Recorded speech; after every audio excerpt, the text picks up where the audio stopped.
Happy with that start. Well, last 8 games, the Hornets' opponents are averaging 124 points a game. League winning percentage when you give up 140 is 22. Again, took over that game in the fourth quarter. Zoo with the block on Oubre Jr. Here come the Clippers. Deflection interception. Oubre Jr. back the other way. Challenges Zoo, goes beneath the net, challenges him again. Counted on a foul. Now the Hornets. 4 turnovers for the Clippers already. Had only 2 against the Wizards on Saturday in the first quarter. Ball for 3. He's taking 11 threes since his return. Outlet goes to George beneath the net, and he coasts in for the layup. Attempted block. Clippers 2 for 5. Hornets 2 for 9. As George tightropes the baseline. Works it back outside to Morris. Picked up by Oubre Jr. Couple of Jayhawks crossing blades. Has He's on the bench, my friend. your percentages for Kawhi. Just 10 of 43 so far. But I agree with you. It's a matter of time before he figures it out. Morris in the corner for 3. Knocks it down. Ty Lue told my Leonard and Norm Powell back. He gets to go back to being in his quote-unquote corner. He knocks down the tray. No, I love it, too. The rhythm right there. Plumlee down the lane, lays it up and in. That ends a streak of Eastern Conference. Always like to test your wares against the best. I don't mean to rub it into you a little bit, but the pretzels there in Philadelphia are awesome. Absolutely next level. George, bump going up. Do it. But the Clippers have been on point. Now, a lot of it is the lack of offensive production, of course, from the Hornets, but a lot of that has to do with the Clippers. Great contest by Batum. Played 8 minutes, just 1 of 4 from the field so far for Ball, but he can get it going in a hurry. Powell accelerates down the lane, down the hatch. Stops and flings a 3. He too coming off a great game. 31 for him in that win in the capital city. Snapping a lengthy losing streak for an injury-influenced record of the Hornets. Powell down the lane and once again away for the Hornets in the opening frame. Clippers out in front 31-13. Think about this, what a year difference a year makes. This Charlotte team was 8th last year in offensive efficiency. Had a lot of highlights. 23. 43 wins a year ago. They lost for the 2nd straight year in the play-in game, but there was, I agree with you, the buzz that this could be a perennial playoff team. A lot of young talent. McDaniels to the rim. Punches it out in front. Looking to sweep the season series from the Hornets. John Wall. Clippers can go 2 for 1 here. Luke Kennard off of a screen finds Batum in the corner for 3. For deep 3. Reggie back to Kawhi. And this first half for the Clippers setting the tone, not allowing Charlotte to get any kind of comfortability. And now quickly gets it ahead to George. Attack mode. Reggie able to keep letting the tone, not allowing Leonard for 3. Kind of comfortability. And now been fully committed to coming out to guard Kawhi. So why not get those legs set underneath you, let it go. Free pass by Ball. Maladone. Elbow jumper trickles home for Teo. I'm not going to say easy, but not as it's going to be more difficult once you begin this road trip. Reggie misses open 3. By the way, the Clippers are the 3rd team tonight as Plumlee flushes it in.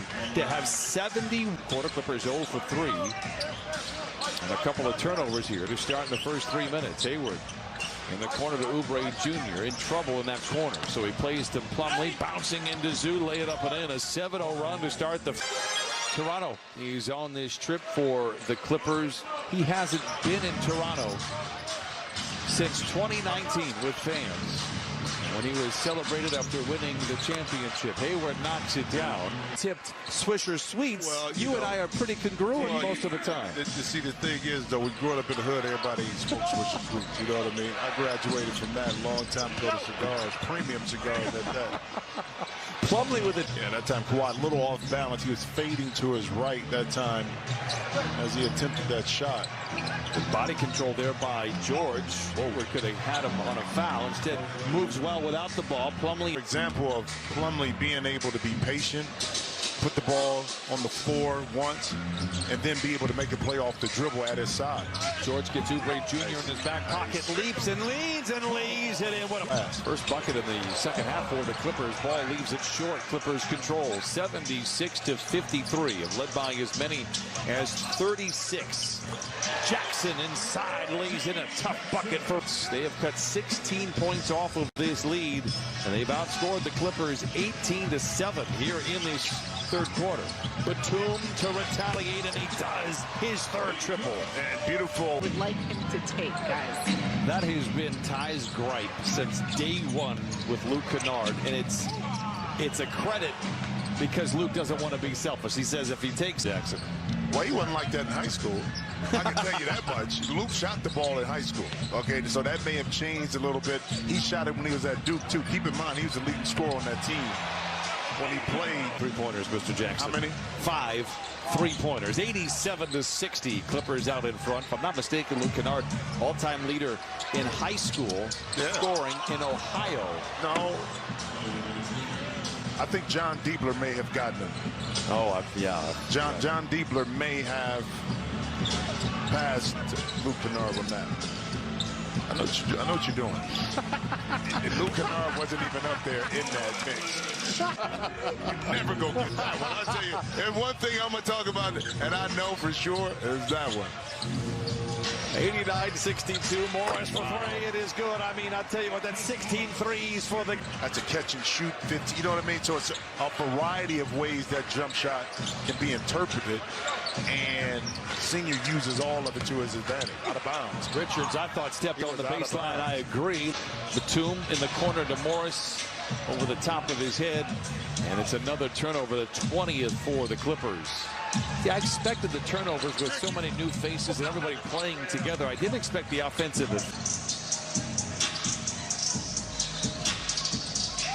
90 seconds to play the third. Powell. He's been aggressive. He's been getting to the rim. Finds Batum in the corner for three. Oh, my goodness. 6-3. Batum 4 of 5 from the three-point line here in the third quarter. Got another travel. Clipper play inside by Richards. 97 for Ty Lue and the Clippers. McDaniels. There's a drive on Kennard. Shoves off. No whistle. Floats it up and floats it at 9 from here. When you look at second-round picks since 2000, only 26 have played 140 or more games. He's one of them. Good for him. Kennard is alone in the corner for three. That's a problem. 18 threes back into the game. And another turnover for the Clippers. And McDaniels is off to the races. Challenge. We mentioned there was the being able to utilize his closeout. Ball reorganizes and cashes in off the. And the next whistle against the Hornets will be free throws for the Clippers. Final home game of the calendar year. Clippers return home to take on the Miami Heat. George for three. He missed the jam. He can't dunk, though. He does that well. Don't get that twisted. George in the corner on the flyby. Pulls the trigger. It's good. And Paul George now with 20. Yeah. Right about where he wants to get him at 30, 31. You know. And the field process, too, because sometimes as a player you tell a coach, hey, listen, coach, I need a few more minutes. And Nicholas. Well, it's all she wrote for this ball game, but it's not all she wrote for us. Still got a post-game show coming your way.